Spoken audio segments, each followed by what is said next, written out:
क्या आप भी कंफ्यूज्ड हो कि दुनिया में हो क्या रहा है? एक तरफ इकोनॉमिक अनसर्टेनिटी है, दूसरी तरफ जियोपॉलिटिकल टेंशन्स है।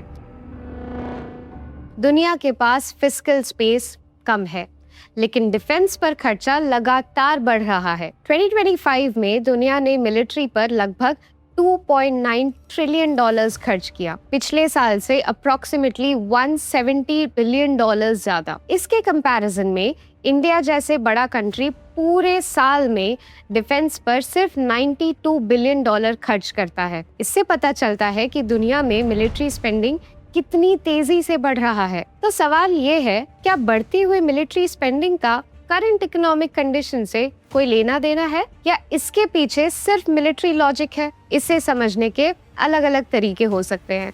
उसमें से एक तरीका है इसको एक इकोनॉमिक थ्योरी से समझना। बट पहले समझते हैं इकोनॉमिक थ्योरी होती क्या है। इकोनॉमिक थ्योरी का सिंपल भाषा में मतलब लोग, इंस्टीट्यूशन और देशों का बिहेवियर आप इकोनॉमिक मोटिव से समझते और एक्सप्लेन करते हो। वैसे तो इकोनॉमिक थ्योरीज बहुत सारी है। आपने क्लासिकल थ्योरी के बारे में सुना होगा, जो मानती है कि इकोनॉमी सेल्फ मैनेज करती है, उसमें सरकारी इंटरफेरेंस की जरूरत नहीं होती। एक अल्टरनेटिव इन्फ्लुएंशियल थ्योरी 1930s में प्रपोज की कैम्ब्रिज के इकोनॉमिस्ट J.M. केन्स ने। ये केन्सियन इकोनॉमिक थ्योरी के नाम से फेमस है। केन्सियनिज्म ये कहता है कि देश की इकोनॉमी को ट्रैक पर रखने के लिए गवर्नमेंट का इंटरवेंशन जरूरी है। आप इसे ऐसे समझिए, जब इकोनॉमी ठंडी पड़ जाती है, मतलब लोग खर्चा कम कर रहे हैं, इन्वेस्टमेंट नहीं हो रही है, तो सरकार हाथ पे हाथ धरे नहीं बैठ सकती। तब गवर्नमेंट को रोड्स, ब्रिजेस और इंफ्रास्ट्रक्चर पे खर्चा करना चाहिए, ताकि लोगों को रोजगार मिले, वो ज्यादा पैसा खर्च करे, मटेरियल्स कंज्यूम हो, जिससे बिजनेस बढ़े और बढ़ते हुए बिजनेसेस इन्वेस्टमेंट अट्रैक्ट करे। बेसिकली पैसा घूमता रहे, इन्वेस्टमेंट और बिजनेसेस ग्रो करे, और इसका स्टिम्युलस बने सरकार का सिविलियन इंफ्रास्ट्रक्चर स्पेंडिंग। और इसमें आता है मल्टीप्लायर इफेक्ट। जब आप एक वर्कर को सैलरी देते हो, वो आगे जाके दुकान में खर्च करता है, दुकानदार वही पैसा आगे इन्वेस्ट करता है, और इस तरह ओरिजिनली खर्च किए हुए 100 रुपए इकोनॉमी में कई गुना ज्यादा इम्पैक्ट क्रिएट करते हैं। मतलब गवर्नमेंट एक इकोनॉमिक स्टेबलाइजर की तरह काम करती है, ताकि इकोनॉमी चलती रहे। ऑब्वियसली इसका मतलब ये नहीं है कि इस थ्योरी के पहले सरकारें ये नहीं करती थी। ये स्टनिंग बिल्डिंग आपने देखी है, जोधपुर का उमैद भवन। जब 1920s में जोधपुर में भयंकर अकाल पड़ा, तो वहाँ के राजा उमैद सिंह ने सोचा कि लोगों में सिर्फ पैसे बांटने से बेहतर है उन्हें रोजगार दिया जाए। सिर्फ इस पर्पस के लिए उन्होंने एक महल का कंस्ट्रक्शन स्टार्ट किया, जिसने 13 साल तक हजारों लोगों को रोजगार दिया। केन्स ने इस थ्योरी को नाम तो बाद में दिया, लेकिन सरकारें इकोनॉमी को सपोर्ट करने के लिए पहले से ही खर्चा करती आ रही हैं। बट क्या ये गवर्नमेंट इंडेफिनिटली कर सकती है? क्या ऐसे इकोनॉमिक कंडीशन आ सकती है जहां मल्टीप्लायर इफेक्ट बिल्कुल काम करना बंद कर दे? हार्वर्ड यूनिवर्सिटी के रॉबर्ट बैरो जैसे कई इकोनॉमिस्ट ने ऐसे कंडीशन आइडेंटिफाई किए हैं, जिसमें गवर्नमेंट सिविलियन स्पेंडिंग की इफेक्टिवनेस कम होने लगती है। और शायद आज ऐसे हो रहा है, खासकर डेवलप्ड इकोनॉमीज में। गवर्नमेंट स्पेंडिंग तो बढ़ रहा है, लेकिन उससे वो इकोनॉमिक स्टिम्युलस नहीं आ रहा जो पहले आता था। पहले देखते हैं पुराना सिस्टम कैसा काम करता था। गवर्नमेंट ने पैसा दिया, प्रोजेक्ट्स बने, वर्कर्स को इनकम मिली, उन्होंने वो इनकम मार्केट में खर्च की, उस स्पेंडिंग ने और डिमांड क्रिएट की, इकोनॉमी एक्सेलरेट हुई। ये एक कंटिन्यूअस चेन था। अब देखिए आज शायद क्या हो रहा है, गवर्नमेंट पैसा इंजेक्ट करती है, वर्कर्स को इनकम मिलती है, लेकिन वही चेन टूट जाती है, क्योंकि आज household already high debt में है। अमेरिका और यूरोप में लोगों ने पिछले कुछ सालों में कंजम्पशन लार्जली कर्ज के थ्रू किया है। अब जब उनके पास एक्स्ट्रा इनकम आती है, तो वो नया खर्चा करने की जगह अपना पुराना लोन चुकाते हैं। इनकम जनरेट होती है, लेकिन डिमांड क्रिएट नहीं होती।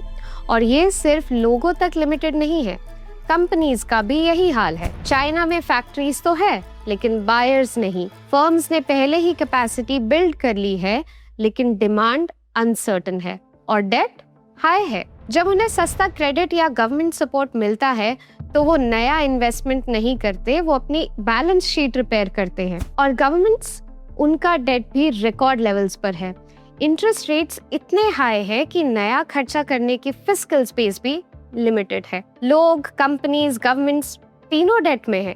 मतलब दोनों की चैनल्स जिसके थ्रू केन्सियन स्टिम्युलस काम करता था, कंज्यूमर स्पेंडिंग और कॉर्पोरेट इन्वेस्टमेंट, दोनों वीक हो चुके हैं। गवर्नमेंट पैसा इंजेक्ट तो कर रही है, लेकिन वो पैसा एक्सपेक्टेड तरीके से इकोनॉमी में सर्कुलेट नहीं हो रहा। तो सवाल ये है, अगर ट्रेडिशनल केन्सियनिज्म का इम्पैक्ट पहले जैसा नहीं रहा, तो गवर्नमेंट्स डिमांड कैसे क्रिएट कर रही है? क्या कोई ऐसा सेक्टर है जहां उन्हें ना कंज्यूमर की विलिंगनेस पर डिपेंड करना पड़े, ना कंपनी के इन्वेस्टमेंट कॉन्फिडेंस पर? जवाब है हाँ। एक ऐसा सेक्टर है जहां गवर्नमेंट खुद डिमांड क्रिएट करती है, खुद उसे फाइनेंस करती है और खुद ही उसका बायर भी होती है, और वो सेक्टर है डिफेंस। जैसे ट्रेडिशनल केन्सियनिज्म में गवर्नमेंट रोड्स और ब्रिजेस पर खर्चा करके डिमांड क्रिएट करती है, मिलिट्री केन्सियनिज्म में गवर्नमेंट डिफेंस पर खर्चा करती है, टैंक्स, मिसाइल्स, फाइटर जेट्स और एडवांस सिस्टम्स बनाने के लिए। लेकिन डिफेंस स्पेंडिंग का एक यूनिक स्ट्रक्चरल एडवांटेज है। यहाँ गवर्नमेंट को डिमांड के लिए किसी एक्सटर्नल बायर पर डिपेंड नहीं रहना पड़ता। गवर्नमेंट खुद ऑर्डर देती है, खुद फाइनेंस करती है और फाइनल बायर भी वही है। कोई कंज्यूमर सेंटिमेंट का रिस्क नहीं, कोई इन्वेस्टमेंट अनसर्टेनिटी नहीं, और डिफेंस कॉन्ट्रैक्ट्स मिनिमम 10 से 15 सालों के लिए होते हैं। इससे फैक्ट्रीज कंटिन्यूअसली एक्टिव रहती है, सप्लाई चेन स्टेबल रहते हैं, इंजीनियर्स से लेकर मजदूरों तक सबको सस्टेन्ड रोजगार मिलता है।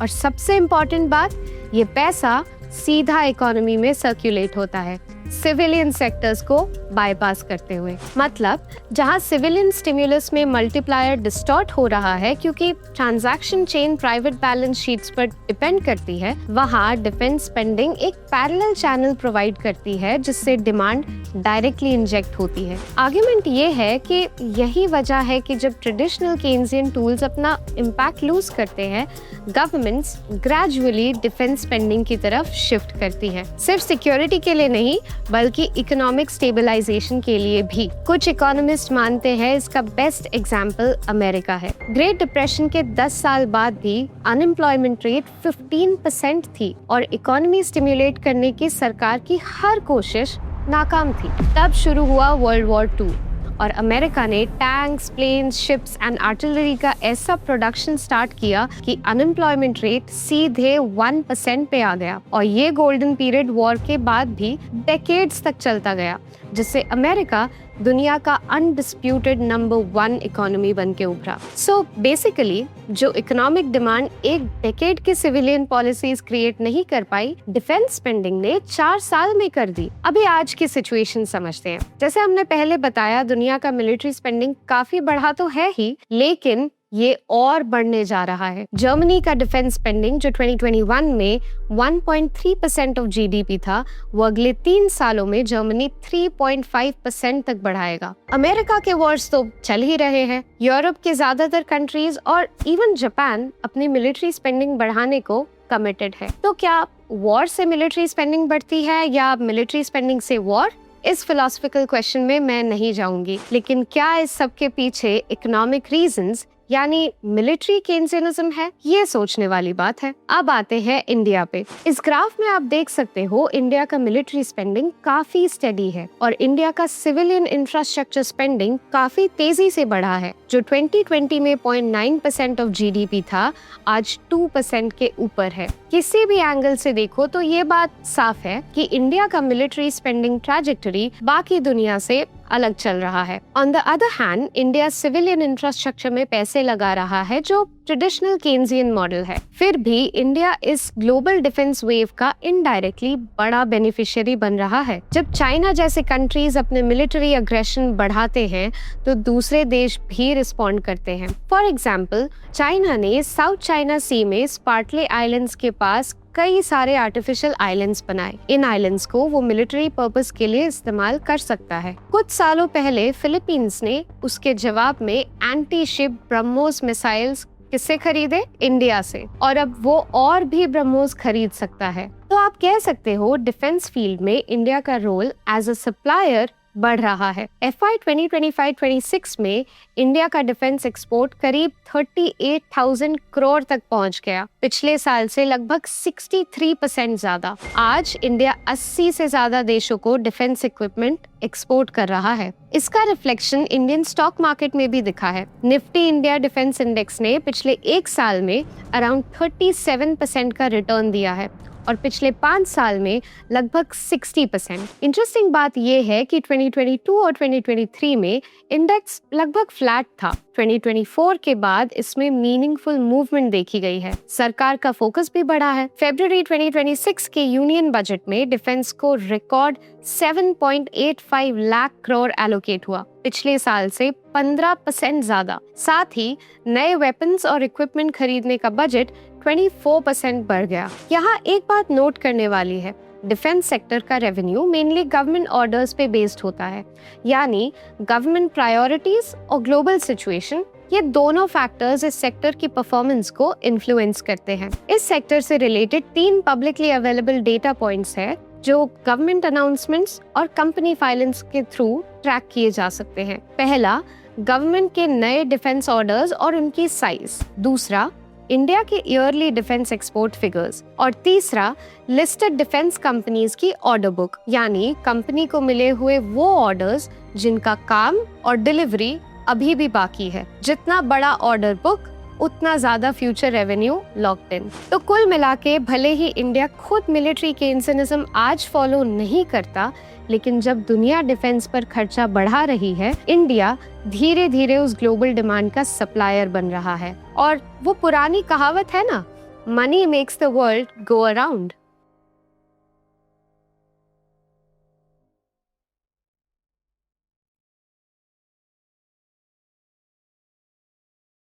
Investment in securities market are subject to market risks. Read all the related documents carefully before investing. Please read the risk disclosure documents carefully before investing in equity shares, derivatives, mutual fund, and or other instruments traded on the stock exchanges.